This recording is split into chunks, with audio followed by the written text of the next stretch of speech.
Amanda Saladin here from Love Life Yarn, and today in our second episode of From Crochet to Knit, we're going to be doing the knit stitch. So you will need the same things you had before. First, you'll need a hook.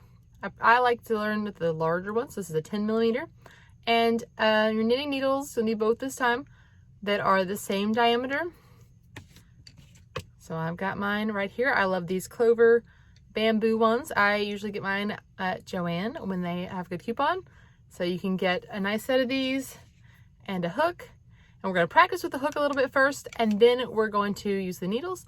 And I'm going to show you how to make the knit stitch so that we can jump into our first easy project for next week. Okay, I just ordered a bunch of this Tough Puff from We Crochet, or Knit Picks, same company. And I'm going to be using that for my tutorials from now on. I got lots of yummy colors of this, and you can find it on their website. So I'm going to be using this right here in Sky. And the first thing I'm going to do with it is I'm going to use a crochet cast on. So if you need to check out that video and cast on, go ahead and crochet cast on a few stitches, and I'm going to do 6 stitches just to kind of get an idea of how to use the hook first. So go ahead and crochet cast on 6 stitches on your needle, and then we'll come back and work our knit stitch. Okay, I've got my 6 stitches over here, and I've got my hook ready to practice this motion for the knit stitch. So go ahead and hold your yarn the same way you normally do for crochet.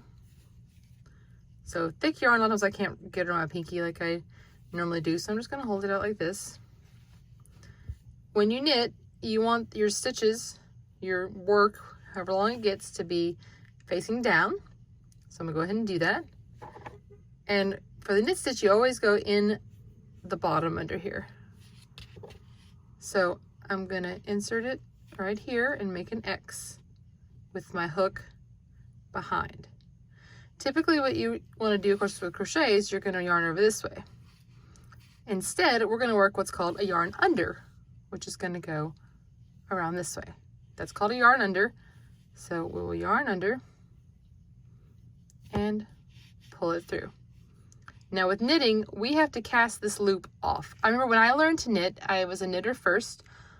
I didn't understand at first you had to throw this loop off the needle like this. Someone was trying to teach me, and they kept showing me, and I didn't get it. And finally, I went and bought a magazine, and it had like some drawings. Of course, YouTube and stuff wasn't big back then. It was 2002, maybe, when I learned how to knit. That had to have been because that was the year I graduated college. And so I finally realized that all you're doing is you're pulling loops through other loops and then casting those loops off. Okay, so you yarn under, pull it through, throw that loop off. Okay, that gets confusing for some people because you don't understand how because in crochet we don't do that. We don't have to worry about casting it off. So you insert underneath, make an X, yarn under, pull it through, and cast that loop off. Okay. So keep going here. Like I said, 6 was what I found when I was practicing for this that actually fit on this hook. My needle's kind of long, so it's all right. Yarn under, pull through, cast the loop off, and our last one. Yarn under, pull it through, and you've made your first row. Now, I said 6 fits nicely on this one. If you want to practice, you can do more. And so you've got these stitches here. And what I'm going to do with this is we are going to try to work back this way with the needle. Obviously, you won't always use a hook, but just to practice getting that motion down, it's good to use. So you'll do the same thing on the way back. You insert it, make an X. Once we go through this one, I'll get my other needle out. Watch out for your yarn tail here. Okay, your yarn under, remember, yarn under, make a loop, pull it through, throw that one off. Maybe a little harder because you have your hook going on, but that's all right. It's just practice. Yarn under. And if it helps at first, holding this yarn on might help you out while you pull it through. Trust me, eventually this gets to be second nature, just like crochet. If you remember when you learned to crochet, it felt awkward. It may be hard to remember back if you've been crocheting for a long time, but it did. Like for me, it felt awkward. I know when I learned to crochet, but now, I mean, wow, a hook in my hand is very, very much like home, and I love it. Okay, so you see it's the same motion over and over. We're pulling it through and we're casting it off. All right, hook, it's going away. And we're getting out our other needle. Oop, it's gonna go in. My hook away.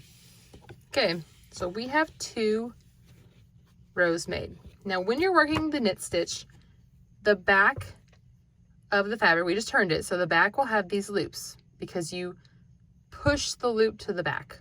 Okay, that's what the knit stitch does. It pushes it to the back. So when you turn it, it looks like this. Now, when we were doing it this way, it actually makes these little V's, which is what you typically see on, and there's the row below, which is that little bump right here.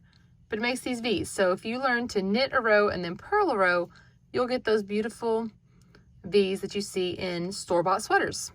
You know, it's called stockinette stitch, and it's very common because it's just puts all the V's to the front. But until you learn how to do the purl stitch, just stick to this and you'll have these ridges. It goes on every other side, so you'll have them on there, and that's okay. So here's the side we're working. The yarn right here is always, you know, where it's at the end of the needle is where you're going to start. And then, so you keep your work at the bottom. You don't want it like, you know, up here trying to mess with it. Keep it to the bottom. So grab it. Okay, here we go. We're going to insert. Oh, actually, first, you want to keep it kind of close to the end. You want it too close where it slips off, but keep it so that you can cast it off easily. Okay, I've made my X. I'm going to yarn under, pull it through, and cast it off. Insert, yarn under, oop, mine's coming off, pull it through, cast it off. Okay, we'll keep doing that. My yarn is getting to be a little crazy, and I'm not holding it tight enough.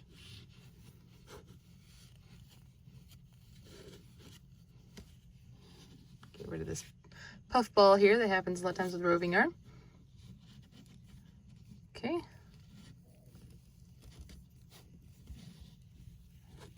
So it's a pretty easy motion. Eventually we'll get into how to fix it if something like that happens where it comes off. I'm planning a really long series of knitting.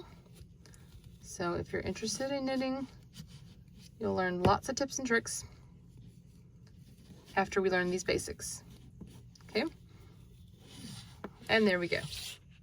You've got 3 rows. And like I said, you can see, you know, it pushed these ridges to the back on that row, and the row before gave us that nice V.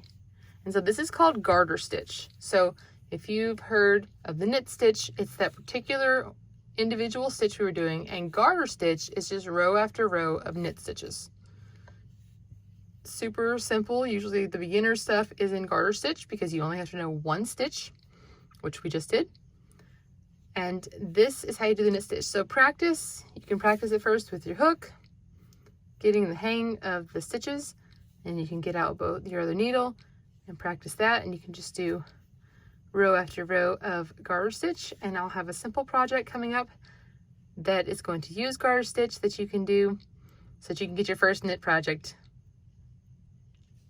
So be on the lookout for more knitting tutorials, and of course crochet always. I just happened to, even though I was a knitter first, I love crochet, and it feels very much as at home when I have a hook in my hand. So come visit us at love.life.yarn.com, where you'll find more than 140 free patterns, both crochet and knit. And I'll see you next time. Thanks for watching.